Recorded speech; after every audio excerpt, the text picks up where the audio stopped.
Imagine this. It's a balmy evening in Africa's most populous city. Thousands of young people, students, artists, tech whizzes, stand shoulder to shoulder, not with weapons, but with flags waving in the humid breeze. They're singing their national anthem, voices rising like a chorus of hope. Then, darkness falls, lights flicker out, and in the shadows, the crack of gunfire shatters the night. Bullets rain on unarmed bodies. This wasn't a war zone. This was Lekki Tollgate, October 20th, 2020, a day when Nigerian youth faced bullets with empty hands. Welcome to the story of the EndSARS movement's darkest hour, a tale of defiance, tragedy, and unbreakable spirit. Stick around as we uncover how a tweet ignited a revolution and why its echoes still demand justice today. To understand that fateful night, we need to rewind. The EndSARS protests weren't born in a vacuum.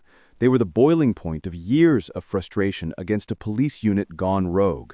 SARS, or the Special Anti-Robbery Squad, was created in 1992 to combat armed robbery in Lagos, Nigeria's economic heartbeat.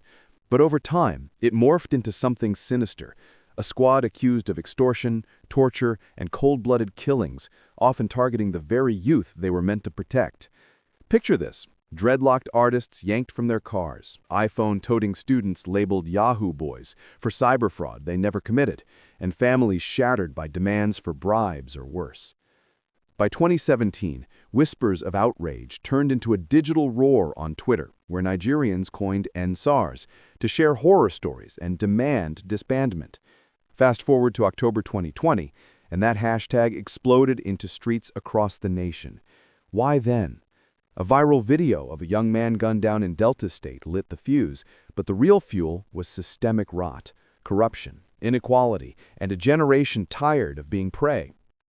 These protests weren't just about police, they were a cry for a fairer Nigeria, spotlighting power imbalances that pit the vulnerable against the state. Their significance?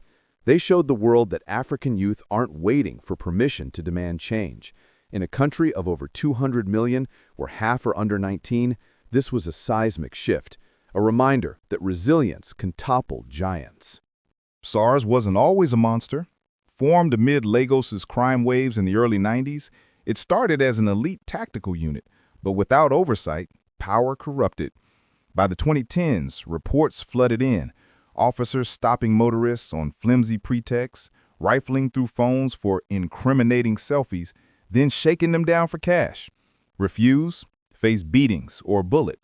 Amnesty International documented over 100 cases of torture and extrajudicial killings, victims as young as 14. One story that haunts? In 2019, Kolite Johnson, a 22-year-old football fan, was shot dead in Lagos over a social media post mocking SARS. His death wasn't isolated, it was the norm. Social media amplified these tales. In 2017, activist Segun Awasanya, known online as @SegaLink, rallied Twitter users to expose abuses, birthing #EndSARS. Petitions flew to the government, but promises of reform gathered dust. Youth felt gaslit, ignored, then labeled criminals. Enter October 3rd, 2020. A grainy video surfaces. SARS officers in Delta State execute a man at close range. The tweet from @AfricaOfficial goes viral, racking up millions of views. Enough is enough, the internet screams. By October 5th, Lagos streets pulse with life. Protesters in white tees emblazoned with EndSARS blocking roads with barricades of determination. From Abuja to Port Harcourt, the fire spreads. Celebrities like Wizkid and Tiwa Savage amplify the call, turning a local grievance into a national thunderclap. As crowds swelled, so did hope. The government blinked, promising reforms on October 11th. Protesters paused, but vigilance remained. By mid-October, EndSARS was Nigeria's biggest story. Protests evolved from raw anger to organized resistance. Youth set up community kitchens feeding thousands, medical tents for the weary, even art installations decrying brutality. In Lagos, the epicenter, Alausa's Secretariat became ground zero, a sea of tents where speakers shared stories under floodlights. They chanted, "Soro Soke, Wede Soke," Yoruba for speak up, mad ones rise. It was electric, a festival of fury laced with joy. Key figures emerged, though leaderless by design to evade crackdowns. DJ Switch, real name Obujinu Catherine Ude, a 25-year-old DJ, live streamed from the front lines, her feeds capturing unfiltered truth. Rinu Uduala, a fierce organizer, coordinated via Twitter, rallying donations for bail funds. Even global voices joined. Beyoncé tweeted support, and the UN urged restraint. But tension brewed. Hoodlums, allegedly sponsored, looted warehouses on October 15th, muddying the narrative. Protesters decried it as sabotage. Then, on October 19th, Lagos imposed a dusk curfew, citing security. Youth saw through it, a ploy to silence them. Undeterred, they vowed a peaceful lockdown at Lekki Toll Gate, a symbolic site overlooking the Atlantic, easy to defend, hard to ignore. As sunset approached on the 20th, hundreds gathered, not for chaos, but commemoration. Picture the scene: Lekki Toll Gate, a sleek concrete archway snaking toward Victoria Island's glitzy skyline. By afternoon, 200 to 300 youths occupy it, a human chain against oppression. Flags flutter, green, white, green, splashed with protest slogans. Generators hum, powering speakers blasting Fela Kuti's anthems of resistance. They're feeding each other jollof rice, trading stories, phones aloft, capturing every moment. No weapons, just water bottles and willpower. Around 4 p.m., police arrive, not to join, but to harass. Protesters stand firm, linking arms. We know they carry last, pidgin for "we won't back down." As evening deepens, the mood shifts to solemnity. It's the 15th day. They're marking it with the national anthem, voices harmonizing under a purple sky.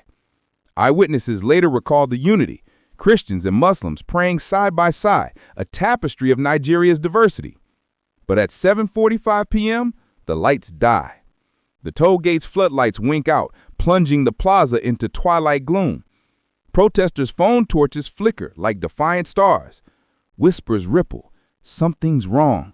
Then engines growl. 4 military trucks screech up, disgorging 50-odd soldiers in fatigues, rifles glinting. Flanked by police, they form a line. A voice booms. This is an unlawful gathering. Disperse or face consequences. The crowd doesn't budge. Instead, they kneel, hands raised, anthems swelling louder. In that moment, empty hands became the ultimate weapon, symbols of peaceful power. At 7 p.m., the soldiers advance, herding protesters towards the gate's mouth. Confusion reigns. Some climb over barriers, others huddle. Then the order: fire. Not blanks, as the army later claimed, but live rounds. Eyewitnesses describe chaos: bullets whizzing like angry hornets, protesters crumpling like discarded flyers. One survivor, a 19-year-old student, recalled diving behind a car as a bullet grazed her arm. We were singing for our lives, and they sang back with guns. DJ Switch's live stream captures the pandemonium. Screams, pleas of "don't shoot" echoing into the void. Shots ring out for 10 to 15 minutes, methodical, unyielding. Bodies litter the ground. Blood pools under torchlight. Soldiers drag the wounded away, stacking them like luggage, erasing evidence. CCTV cameras mysteriously dismantled hours before. By 9 p.m., the plaza empties, a ghost town reeking of cordite and cordoned by troops. The toll? Amnesty tallied 12 dead across Lagos that night, 9 at Lekki, including 2 shot in the back while fleeing. Hospitals overflowed with the injured, some maimed for life. Families waited in vain for sons and daughters who never came home. It was no skirmish, it was a massacre, raw and ruthless. On October 21st, videos flood social media, sparking global fury. Hashtag Lekki Massacre trends worldwide. Twitter blocks Nigerian access amid censorship claims. The army tweets denial, but cracks show. President Buhari addresses the nation, calling it regrettable, yet no arrests follow. Protests reignite, fiercer.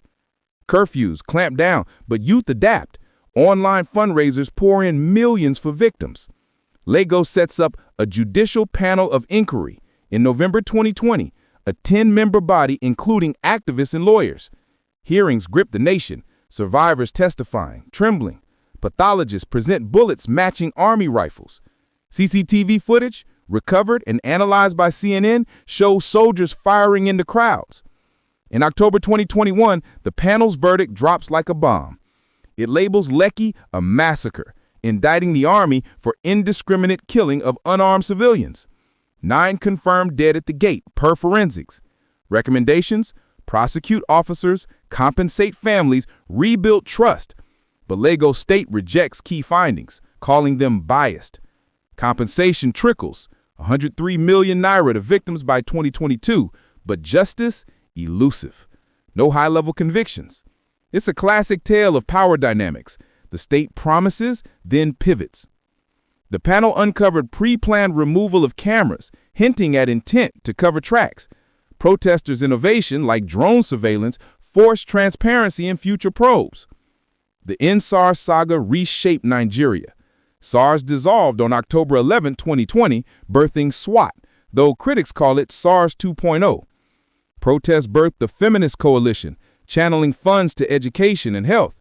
Globally, it inspired End SWAT in Kenya, youth surges in Uganda. In Nigeria, voter turnout spiked among under-30s in 2023 elections, proof of politicized youth. Yet challenges persist. Police reform stall, brutality simmers. The lasting impact? Human resilience. These empty-handed warriors showed that voices, amplified by tech, can pierce armor. It spotlights innovation, social media as equalizer, empowers fragility when faced with truth. Post-Lekki, artists like Falls dropped albums chronicling the pain, turning tragedy into anthems. It's a reminder, from ashes, culture rises. On that day in 2020, Nigerian youth didn't just face bullets, they stared down fear itself, emerging as architects of tomorrow. From SARS's dark origins to Lekki's bloody crescendo, through inquiries unmet and spirits unbroken, in SARS etched the truth. Justice isn't granted, it's seized. Its lessons: resilience trumps rifles, unity outshines uniforms, and one tweet can topple tables. Today, as new fights brew, their empty hands wave us forward, reminding us that power yields to the persistent. What about you? If injustice knocked at your door, would you raise a flag or a fist? Drop your thoughts in the comments. Let's keep the conversation alive. Like, subscribe, and hit the bell for more stories of history's unsung heroes. Soto Soke. Speak up. Thanks for watching.